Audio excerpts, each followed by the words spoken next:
I'd like to call to order the MAPC meeting for today, Thursday, October 22nd. If we could have the opening comments, please.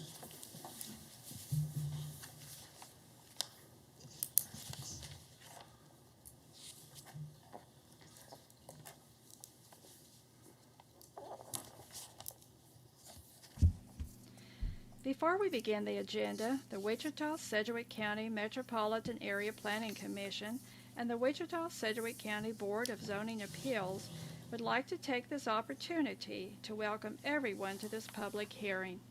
For those at Century 2, copies of the agenda for today's meeting, the public hearing procedure and Planning Department staff reports on all agenda items are available in the lobby.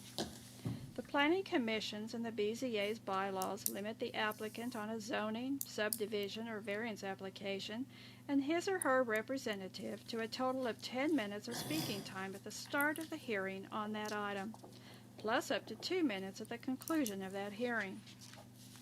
All other persons wishing to speak on agenda items are limited to 3 minutes per person. However, if they feel that it is needed and justified, the chairman may extend these times by up to 2 minutes. All speakers are requested to state his or her name and address for the record when beginning to speak. When you are finished speaking, please share your name, address, and the case number on the sheet provided in the room or the GoToMeeting comments box. This will enable staff to notify you if there are any additional proceedings concerning that item. Please note that all written and visual materials you present to the Commission and the Board will be retained by the Secretary as part of the official record. If you are not speaking, but you wish to be notified about future proceedings on a particular case, please provide your contact information to the Planning Department. The Planning Commission and the Board are interested in hearing the views of all persons who wish to express themselves on the agenda items. However, we ask that all speakers please be as courteous and concise as possible and avoid long repetitions of facts or opinions which have already been stated. For your information, the Wichita City Council has adopted a policy for all city zoning items. A copy of this policy is available from the planning staff. The City Council relies on a written record of the Planning Commission hearings and does not conduct its own additional public hearings on these items. The decision of the BZA is final. Any appeal of a decision of the BZA is to district court.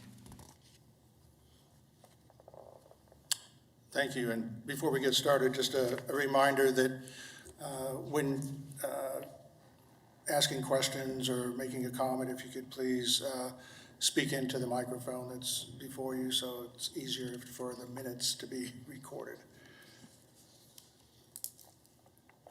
With that, we'll move on to the approval of the MAPC meeting minutes for October 8th. And according to what I see here, Florence and Blick were absent. Move to approve as presented. Second. It's been moved by Mr. Warren, second by Mr. Bill Johnson. Are there any comments? Seeing none, all those in favor of the motion signify by saying aye. Aye. All those Aye. opposed, Aye. same sign. Thank you. We'll work our way through the agenda here, starting off with a subdivision committee recommendation of the one-step final plat for Big Shots Edition, subdivision case number 42. Is there anybody on the commission that would like to hear this item? Anyone at Century 2 that would like to hear this item? No comment from Century 2. Anybody on virtually attending the meeting that would like to hear this item? Seeing none, we'll take this one on consent. Move to approve agenda item 2.1. Been moved by Mr. Warren, second by Mr. Hicks, to approve the item, Big Shots Edition. Are there any questions or comments? Hearing none, all those in favor of the motion signify by saying aye. Aye. All those- Aye. All those opposed, same sign. Motion carries. Moving on to the vacation items. Item 3.1, vacation number 35. It's a 5-foot building setback located south of 31st Street South and 1 mile east of Rock Road. Anybody on the commission that would like to hear this item? Seeing none. Anybody in Century 2 that would like to hear this item? No comment. Anybody joining us virtually that would like to hear this item? Seeing none, we'll take that on consent. Item 3.2, vacation number 36. It's a vacation to revise the text for permitted uses of a reserve to allow development of a neighborhood pool located approximately at 29th Street North and Hoover Road. Is there anybody on the commission that would like to hear this item? Anybody in Century 2 that would like to hear this item? No comment from Century 2. Anybody virtually that would like to hear this item? Hearing none, we'll take that on consent. Moving on to item 3.3, vacation number 37, vacation of a platted utility easement and drainage easement for construction of a private pool located at 1901 North Wooddale. Is there anyone on the commission that would like to hear this item?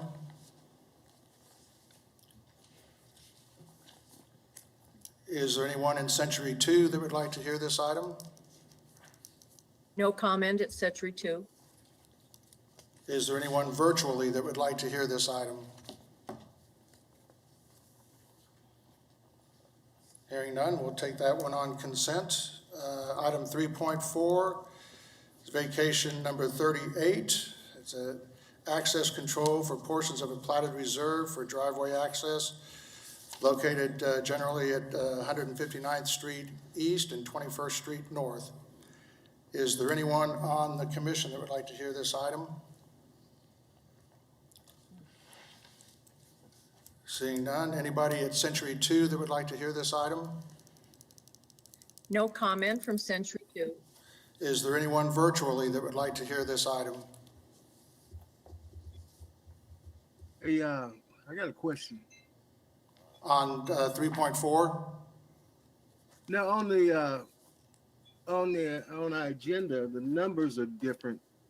That's 35, 36, 37, 38, 39, which is, and you're saying 33, 32, 33, 34. What's going on there? Oh, it was item number 3.4, and the vacation case number is 38. Okay. Does that help, Terrell? All right. Yeah. Okay. We'll take vacation number 38 on consent.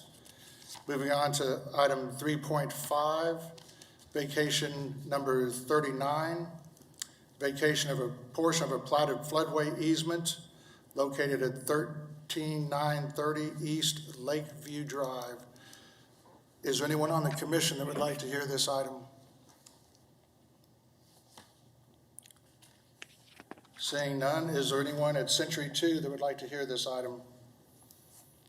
No comment from Century 2. Thank you. Is there anyone virtually that would like to hear this item? Hearing none, we'll take that on consent also. Chairman Green, I'd like to make a motion to approve 3.1, 3.2, 3.3, 3.4, and 3.5. I second that.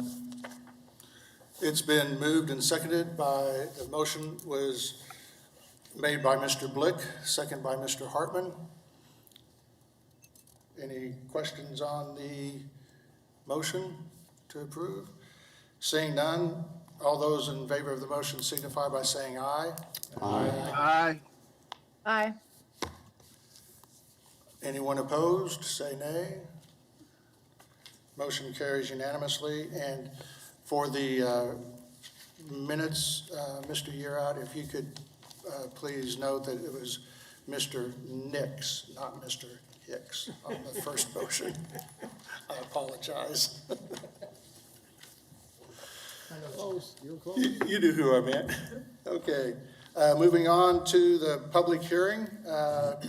We've got the comprehensive plan. If we could have that presentation, please. Good afternoon, Commissioners. Stephen Banks with the Advanced Plans section of the Metropolitan Area Planning Department. On October 21st, 2015, the County Commission voted 4-1 to have the urban areas of influence coincide with the urban growth areas of each city in the joint city-county comprehensive plan. The urban areas of influence are a regulatory gift from the County Commission to small cities that allows them to review and give comments on development activity within these areas surrounding their cities. That is because most counties do not have countywide zoning, but Sedgwick County does. In January 2016, the Community Investments Plan was adopted and included the 2035 Urban Growth Areas map to portray the anticipated growth patterns in each of the communities. Every 2 years, or 1 or 2 years, the Advanced Plans Division has made an effort to communicate with the cities to see if there were any changes desired. And in 2017, there were a couple of minor amendments to the urban growth areas map in the comp plan to give us the current map. In October of 2019, the MAPD was asked by members of the Board of County Commissioners to look at expanding the urban growth or urban areas of influence for each of the small cities in Sedgwick County. And in a letter that went out to them, we asked them to look at their growth patterns, their building permits, subdivision activity, their comprehensive plans, and the ability to provide a full range of municipal services backed by engineering reports as appropriate, and other evidence to bolster their case. By January of 2020, 10 cities had expressed interest to expand their urban area of influence, but later one of those 10 did decide to wait until next year to submit their changes. Map 1, which you see before you, shows the existing urban areas of influence with the solid colors around the small cities in the county. The expansion areas are the hashed areas outside of those solid existing areas. During the summer of 2020, representatives from Wichita and Goddard discussed the overlap of proposed Goddard's expansion. There had been an area between I think it's 167th, that mile section where you see the northwest bypass coming down, and they did go ahead and decide to not do that. Both the city of Wichita and Sedgwick County have an interest in providing a floodplain or flood control project in that area, and most of that area would become floodplain once that happened. On September 10th of 2020, the Advanced Plans Committee recommended that the MAPC approve the changes to the other urban areas of influence except for Goddard and Garden Plain at this time. If you go to map 2, this shows Goddard and Garden Plain would retain their 2017 boundaries, and those would remain in place, but we would then ask Goddard and Garden Plain to submit formal requests next year to change their urban area of influence. Once agreements have been reached between their communities, and their comprehensive plans have been updated. If you'll go back to map 1, you will notice that there is an overlap of the gold and blue hashed areas in a couple of square miles. One is immediately north of US 54, and the other one's 2 miles south of there. And both of these communities are looking at the same area, so we'd like them to resolve that. In addition, of course, the advanced plans recommend the setting of this public hearing today. The recommended action would actually affect 2 separate but related elements. The urban growth areas are part of the comprehensive plan, but the urban areas of influence are actually part of the zoning code. So you'll actually be taking 2 actions in this. In terms of the cities requesting changes, Hayesville, Cheney, Derby, Mulvane, and Valley Center had provided the information needed, and their cases are pretty straightforward. There were no conflicts or issues there. 2 more cities did have some issues. Mount Hope was happy with what they call their urban growth area, but would like to see all of Greeley Township as their area of influence. They do not have capacity to provide infrastructure to all of the township, however.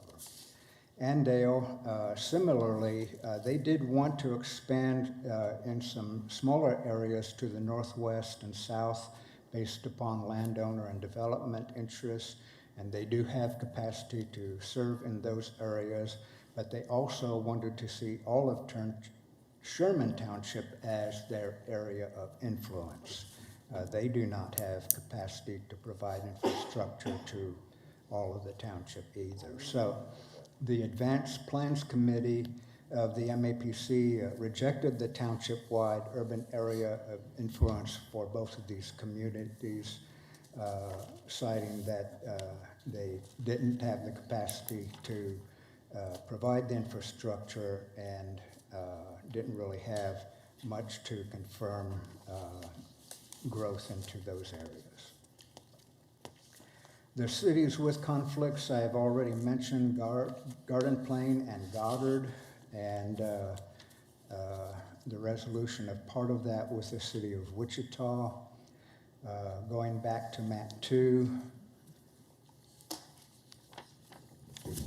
this would be our recommendation.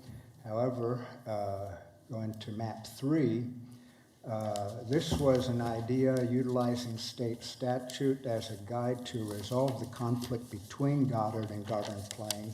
In counties without countywide zoning, a community can choose to exercise zoning for up to 3 miles outside of their city limits, but not more than halfway between it and another community. There is a dashed 3-mile ring that shows the extent of what that would be at 3 miles. And then the solid line is approximately 2 miles distant, kind of showing where that halfway point would be. If you go to map 4, this shows changes to the 2035 urban growth areas map that we would be amending with these urban area of influence changes. But while we're doing this, we would want to go ahead and clean up some other things on the map.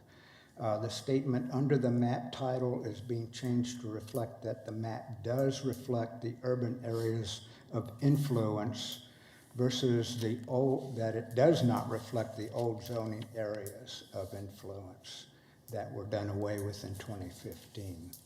The language under the small city urban growth areas is being changed to reflect this also, and the language under established central areas being updated to reflect the adoption of the Places for People plan. And then we're also recognizing McConnell as a separate district in the next change highlighted there in yellow, since it actually is not an industrial or improvement district. Just cleaning that language up as well as the legend to show those things.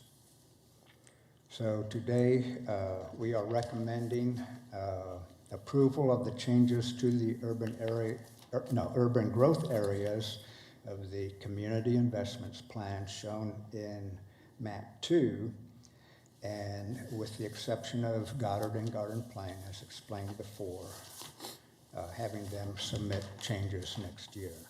And then the urban areas of influence, we are making asking for a recommendation to changes to the city's urban areas of influence, except Goddard and Garden Plain, as part of the unified zoning code, and the Board of County Commissioners will actually adopt this. So, are there any questions? Do we have any questions? Yes, Mr. McKay? One of the requirements for the area of influence, do they have to be able to provide public services to those areas, or have the capacity to do so? In coming up with the urban growth area, that has always been our standard, that it be tied to infrastructure services. So since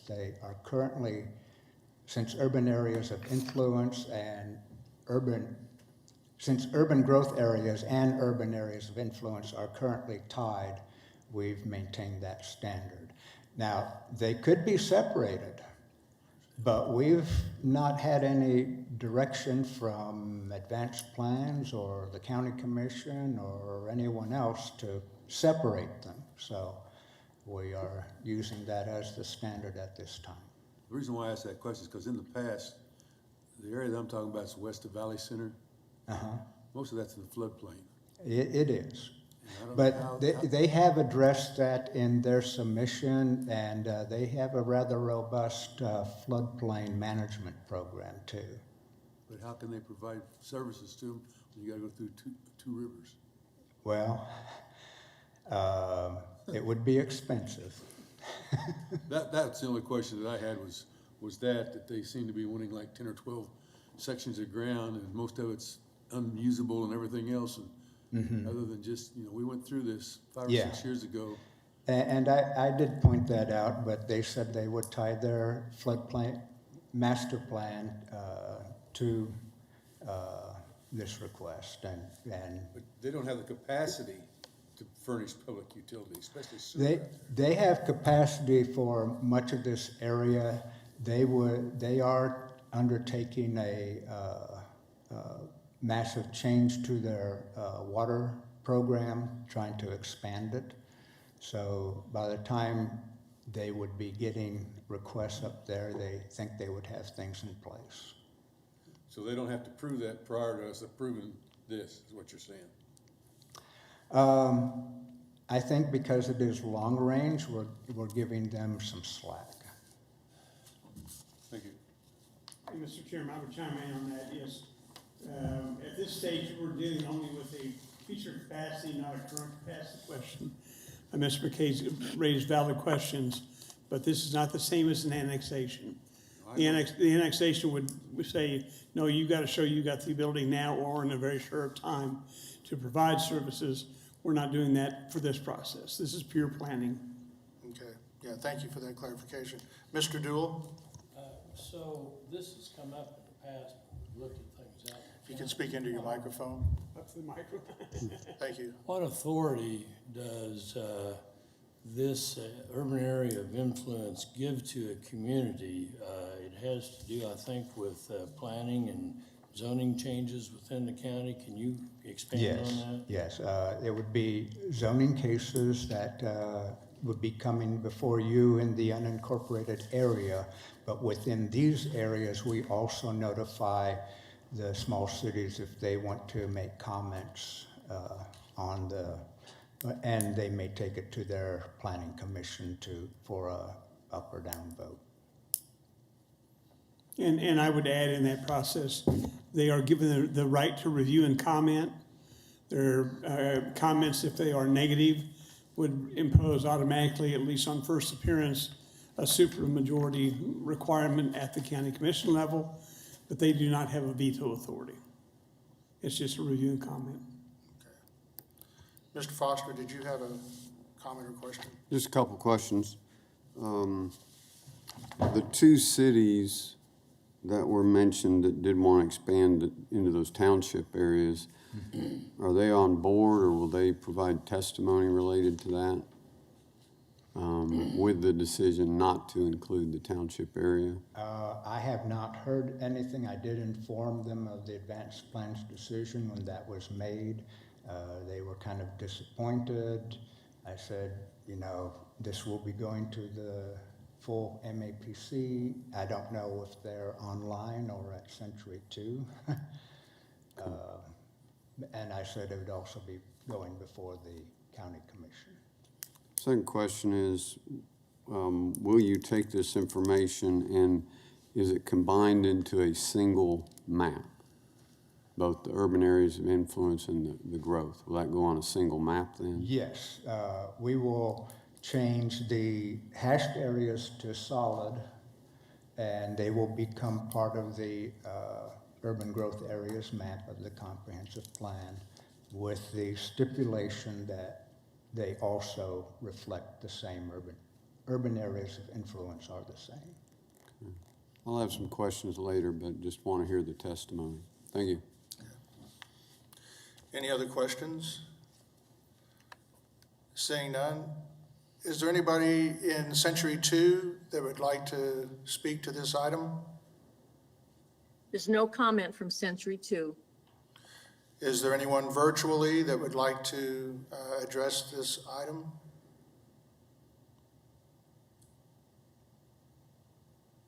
Seeing none? Are they all muted? Seeing none, we'll come back to the commission. Mr. Foster, did you have an additional comment or question? No, I just did have some questions, and this would be for folks on advanced plans and Stephen as well. What was discussed about annexation policies when these communities potentially are going to take on or provide comment for something? There was some discussion in the staff report about annexation, but what I'm concerned about is the relationship between the rural development policies and then these communities eventually taking on plats or whatever it might be.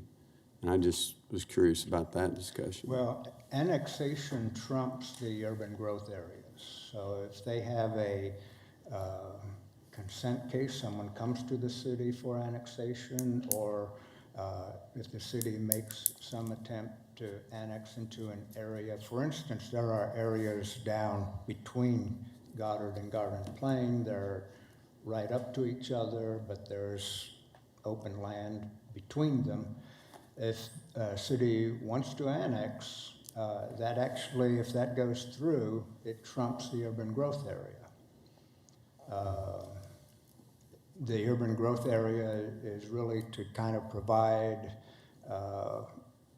a future projection of where growth is expected. But when communities get really tied close together, well, just look up around Mays and Wichita up there. You've got that Swiss cheese up there with pieces of Wichita and Mays and vice versa. You know, it's a little bit of a mess there.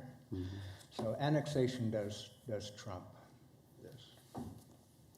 Mr. Chairman, and let me chime in on that. Mr. Foster raises a very good question, that this is probably the great time to talk about that. The annexation would depend upon the form of the annexation being considered.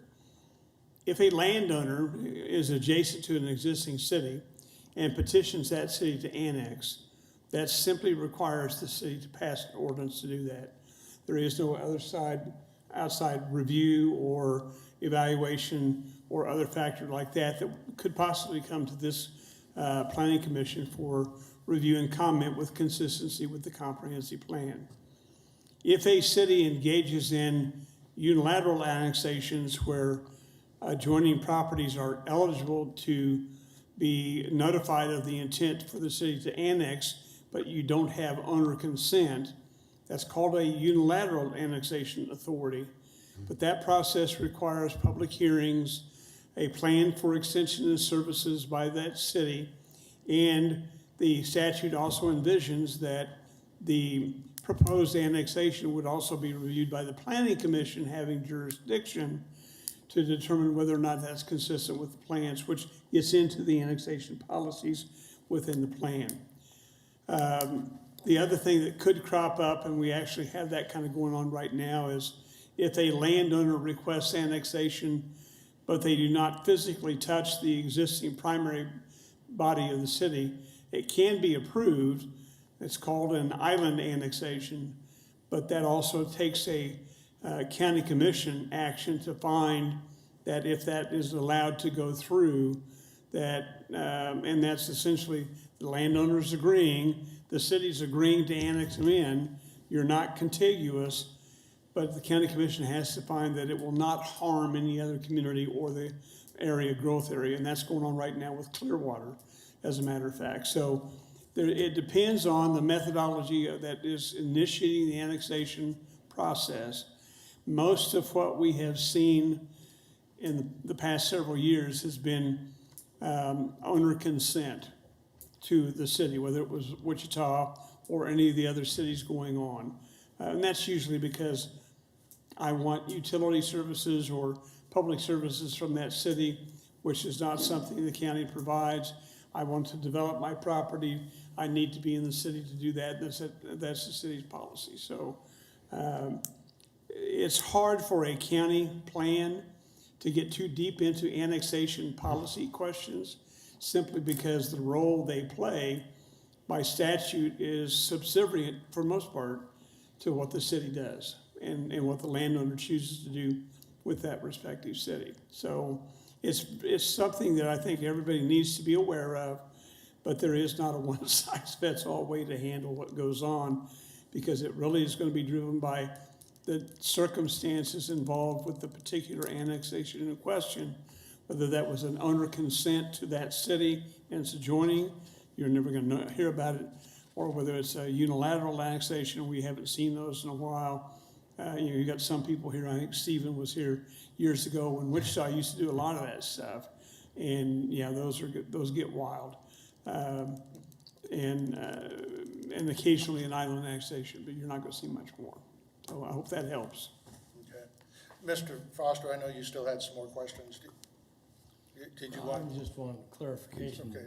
Are you indicating that Clearwater has petitioned, is it Wichita or Derby for island annexation? No, they have filed a resolution of intent. We just got that within the last couple of days. That went to the county commission, which is what the statute requires them to do. Of two landowners right north of their city that have petitioned to be annexed. And the backstory, as I understand it, is in both those instances, they're individual landowners in rural subdivisions that had relied upon on-site water wells that are going bad, and the city has city water utility services in the area. They want to now hook onto the city, and the city policy is to do that. You got to annex, so they've agreed to do that. But because they do not join the main body of Clearwater, it's an island annexation, and that's going through now. That's not involving the Planning Commission. It's simply a resolution finding by the Board of County Commissioners. That's what the statutes require, that they have to say, yep, we've reviewed it. We've had all our people look at it. This island annexation is not going to harm the overall growth area of anybody in the area, and it's not going to harm another city. And, there's not another city in Sedgwick County that close to Clearwater. So, and there's other land in those two subdivisions that have gone in previously under the same process. So. Mr. Warren? I don't want to chase rabbits here, but So you got a situation where you've got a landowner that is, borders up next to a city. What if he borders up next to two cities? You know, one side is with Wichita and the other side is with Goddard. And he chooses to annex with Goddard, or vice versa. If the land is bordered by more than one city, does that change the rules, or is there a process that they need? The experience I've had all over the state with those laws is, no, it's kind of like first come, first serve. And, you know, if I'm adjacent to, let's use your example, I own land that abuts both Wichita and Goddard, and I choose to cut a deal with Goddard and petition them to annex it, they are eligible because we have property that borders. There's nothing that prohibits Goddard from proceeding to file, and how a city annexes the land, they have to pass an ordinance, publish it, and then record that with the county clerk's office. And when they do that, that effectively creates the boundary of law. Now, the fact that I also have a border common with Wichita, they're not even required to notify the other cities. It just happens. So it becomes a first in. So, and we've got a lot of cities around within Sedgwick County where you can get into those kind of things. And I think there's probably been some annexation wars in the past where that's been done. And that's not unique to Sedgwick County. I was involved with some massive annexation wars in Johnson County over the same kind of stuff. And it was very educational.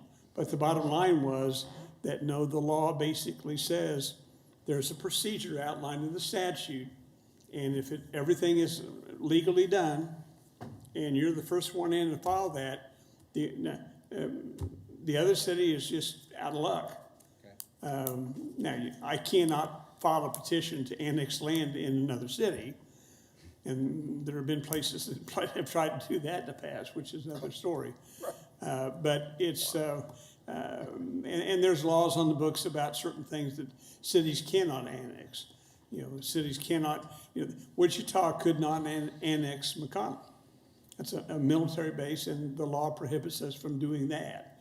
There's also certain things that we can't touch, a city cannot touch, regardless of what's going on. But Using the scenario I just talked about, where you've got a piece of land between two cities, and a homeowner or a property owner chooses one city or the other, is the city that's on the outs that doesn't get involved in that process, loses. Okay, so do they lose all rights to oversee or have influence on zoning? yes, because it becomes in another city. So somebody wants to do industrial zoning, and one city wants to do residential. Whoever gets their annexation approved first wins. I have seen actual cases where landowners in that situation negotiated with the two cities, basically saying, I'll petition to allow you annex me, but here's what I want to do that. And if you don't do it, the other guys will. Then that just becomes part of the game that goes on. Thank you. Mr. Foster? Yeah. Serving on the subdivision committee, one of the things we learned is that there are rural development policies for the plats that we look at in the rural area. And I was curious, given what we're talking about in and around these cities, have those policies been looked at relative to making an ease of transition should these communities decide to annex? And I'm talking relative to roads, drainage, and easements, and everything that goes along with the plat. Has that been researched and updated recently? No, we do have the subdivision jurisdictions for Mulvane, Valley Center, Derby, and Hayesville. Anytime there is a county subdivision that comes up within those areas, the plat is referred to them. And other than that, it would really only come up, I think, if there was a zoning case with it. Because while a community may see the public notice about a subdivision in an area, as far as I know, we aren't notifying them of subdivision cases. Thank you. And I would chime in on that. I'm aware, I know that at least Derby has had plats that came up in their plating jurisdiction, and it's in the rural area. They will coordinate with County Public Works regarding what the county has as adopted policies in the area. But with the other cities that do not have plating jurisdiction, as Stephen talked about, that really is probably a valid question, but I would direct that to Public Works and ask them, and honestly, up to this point in time, they're not gonna have any experience with what those cities might say or do if they annex the property into the city, because if they did that, the County Public Works no longer has jurisdiction, it's their city responsibility. Now, they may turn around and want to contract or do something with County Public Works to address the issue. But I would beg the question to County Public Works, and I don't think we have anybody from county online with that. But that would be a good question to ask them of what process does the county go through on occasion to reach out to the smaller cities to tell them, hey, are you aware this is what we do just outside your border? And if you annex, we want to coordinate or do whatever. Because I think that really is kind of what your core of your concern is, of that Sedgwick County has probably got as good of standards and procedures in place as almost any county in the state is going to have. In many respects, they're going to have standards and procedures somewhat higher than even some of our small cities will have, because they just don't have the staff to do that stuff. And if they elect to annex, what do they get with that? And my experience across the state's been that a lot of times a smaller city that suddenly annexes finds out real quick they bit off something bigger than they thought. So. Okay. Are there any other questions from any of the commissioners?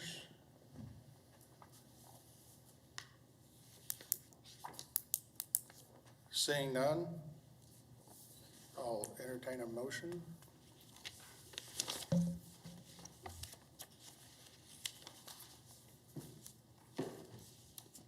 What's staff looking for? A motion to approve the plan?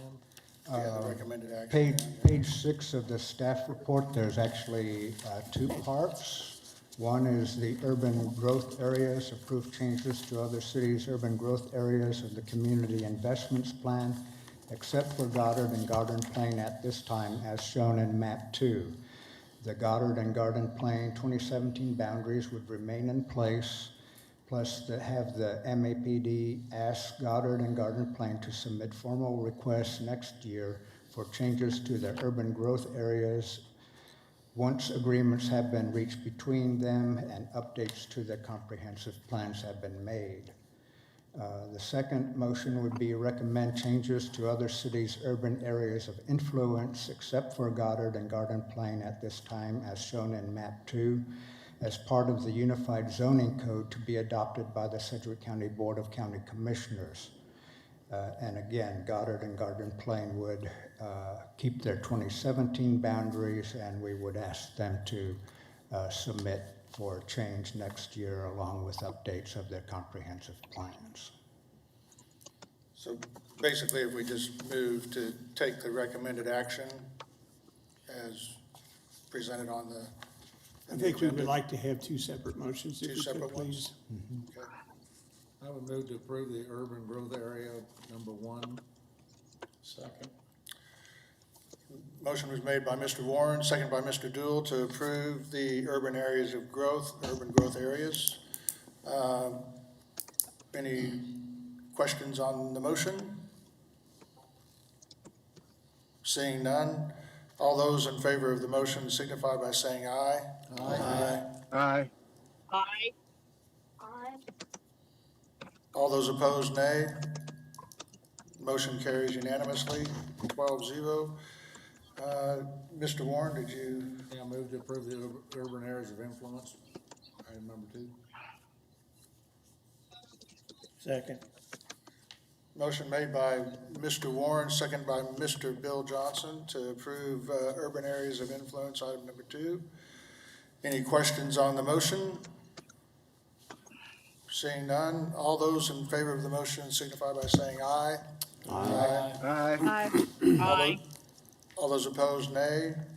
Motion carries unanimously. And that's it. We have one more item here to go over, and as we know, this is Mr. Yearout's last meeting with us. He's retiring at the end of the month, and how many years of service both times do you have with the city? Both times the city will be just under, well, a little over 5 years. 5 years? Yeah. Well, I'm at about 48 and a half statewide. well, your vast experience and knowledge have been very welcome, and you've always been a go-to source in the organization when issues have come up, and you've always been ready to assist not only commissioners when we've needed some assistance, and you've always been able to find time for the public, and that's a great tool that you have in your belt, that you can communicate effectively with people that know nothing about what we're doing and those of us that know some. Is there anybody else on the commission that would like to? Yes, Mr. Foster? I'd just like to build on that. The years of experience that Dave has brought to help us make decisions has just been invaluable. And so congratulations and best wishes from here on out. Thank you. Thank you very much. I appreciate it. Anybody else? Yes, Mr. Johnson, Mr. Bill Johnson? I'm gonna second everything everybody said, but I think we better all get his cell number so we get a hold of him when we need something. Anybody else? We've got a little card here for you. Oh, well, thank you. I think the only person that hasn't signed it yet, he'll get it before you do, will be Mr. Foster. But thank you so much for all you've done for this community, for not only Wichita, but for Sedgwick County and for the entire state. Continue with your Facebook posts, because that's one way I know I'll always be able to keep Well, I'm in track of jail you, right now, and so- keep up with you, and enjoy your retirement. Thank Thank you. you very much. I appreciate it very much. And if there are no other issues